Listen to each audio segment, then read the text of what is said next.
Рахмат. Бул долбоор, бул сунуш колдоого ээ болгон өткөндө да. Бир гана ушундай сунуштар айтылган, дагы жакшыртуунун жолдору барбы деген сыяктуу. Сунуш азырдагы кесиптештерден ошондой сунуштар түшүп атат. Кудайберген Назарбаевич азыр өкмөт мүчөлөрүнүн ичиндеги эң сапаттуусу дагы, эң сабаттуусу дагы, тажрыйбасы көбү дагы сиз. Сиз ошон үчүн мындай бир сунушта мына ушул сыяктуу акча берилип атканда, азыр мына кээ бир областтарда 400 кишиге берилет, Нарын областында 250 кишиге берилет, Баткен областында деп жазылып турат да, жалпысынан келгенде канча кишиге берилиши мүмкүн ушул 30 миллион? 10 миң үй бүлөгө берилет 100 миң сомдон. 3 миң биздин жарандарга жаңы кесип беребиз. Анан сырткары ошолорго эле жарым жыл биз эмгек акысын төлөп беребиз. Негизде бул жумуш орду менен бир 23 миң адамга ээ болот. Биз колдойбуз, бирок мына 8 компонентинде, 8 компонент сиз жана жарыя кылган жерде үй бүлөнү тандоо деген турат да. Үй бүлөнү тандоо принциптери турат. Ошону биз баарыбыз өзүбүздүн элибизди билебиз да, кандай принциптер менен тандалып кетиши мүмкүн. Кээ бир айылдарда жөлөк пулга жөлөк пулга муктаж эмес инсандар жөлөк пул алат. Нукура жөлөк пулга муктаж болгон үй бүлөлөр калып кетет. Мындай бир оору пайда болуп калган. Бизде депутаттарда эле эмес, менимче жалпы жарандарда болсо керек. Ишеним жок да. Болгондо да кайтарымсыз бекер дегенден кийин Кудайдын берип калган ушул болот да. Көктөн издегени жерден табылат айланайын. Муну жок дегенде мамлекет макул сиздер ошондой шартты алгыла. Жок дегенде 3 жылдан кийин канча алган болсоң ошону кайтар десең, ошондо гана иштебесе, калганы тояшка кетип калышы өтө кооптуу. Onun kaytarımı var. Бирок 100 сом алсаң 100 сом кайтарасың. Бирок 3 жылдан кийин. Деп койсо баары бир эртең бүрсүгүн кайтат дегенде башка бир сезим пайда болот да. Анан бул кайтпайт, бекер жөн эле мен сага мындай бир боорукердик деп койгондо кыйыныраак болуп калат. Урматтуу Абдыкым Сымбаевич, бул үй бүлөлөр рискке баратат. Рискечи. Анткени биз булардан пособияны алып атабыз. Мен түшүндүм. Ушул жерден кошумча айтам.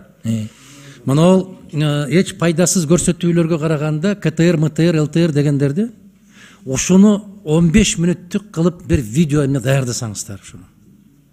Даярдаңыздар. Барбы ошондойлор? Себеп кулагына кумдай кылып куюлуп туруш керек да, мындай болот да.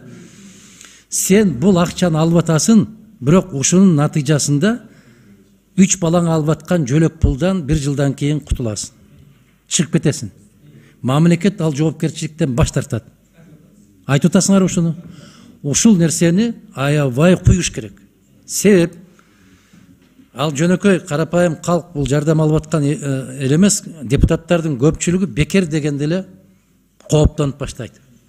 Бекер болушу мүмкүн эмес да. Бекер өзүңүз билесиз, тек гана капканда болушу мүмкүн да.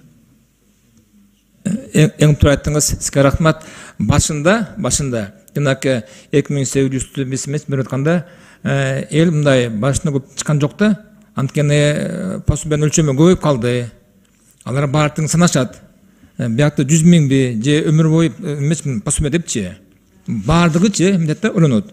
Анан жанакы ушул эмечи проект эмнеси жакшы. Биз булардынчы аң сезимин эмтебизде өзгөрөбүз. Өзгөртүп, анан кийин булар өзлөрү түшүнүп, осознанно барчы бардыгын сушап осознанно. То есть бекер эмес. Кудайберген Назарбаевич, мен муну аябай керемет түшүнүп турам. Ошол социалдык тармактагы мыйзамдардын баарын 10 жыл карап чыккан, тейлеген киши катары мен сизге айтайын, момундай болот да. Айыпсыз балдар айыптуу болуп калат да. Ата-эненин кесепетинен айыпсыз балдар айыптуу болуп калат. Себеп ошолордун акчасы да бул жөлөк пул дегенчи. Балдардыкы да. Аз камсыз болгон үй бүлөлөрдүн балдарыныкы.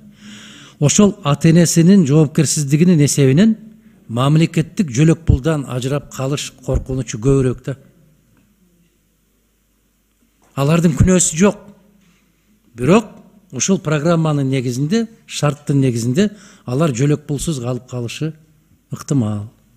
Ушул коркунучтарды кандай кылып бөгөт коебуз? Негизинен маселе жок, талдоо жок, колдоо керек. Бирок ушул коркунуч аябай мындай бир биз ушунда да бир жол карайлы. Биятта бир кино бар эле, бирок аны уже кийин биз ар бириңерге берип коебуз. Кино бар. Бардыгы көрсөтүлгөн уже практиканын негизинде. Анан кийин жанакы сиз айтканчы рискчи. Ал мынайда жанакы эме 3 жылга чейин да. Анан кийин биз дагы беребиз да. Дагы беребиз? Да. Дагычы. Ошол эле кишиге дагы бересиз да? Жок, если он уйдет в развитие, беребиз да. Бүгүнкү күндө ушундай пландарыбыз бар, буюрса. Но аягы болсо уже как сиз айткандай уже эмеде уже кредит канча мөөнөттөн кийин жөлөк пулдан кутулат, мындай бир жөлөк пул берилбей калат? Канча мөөнөт?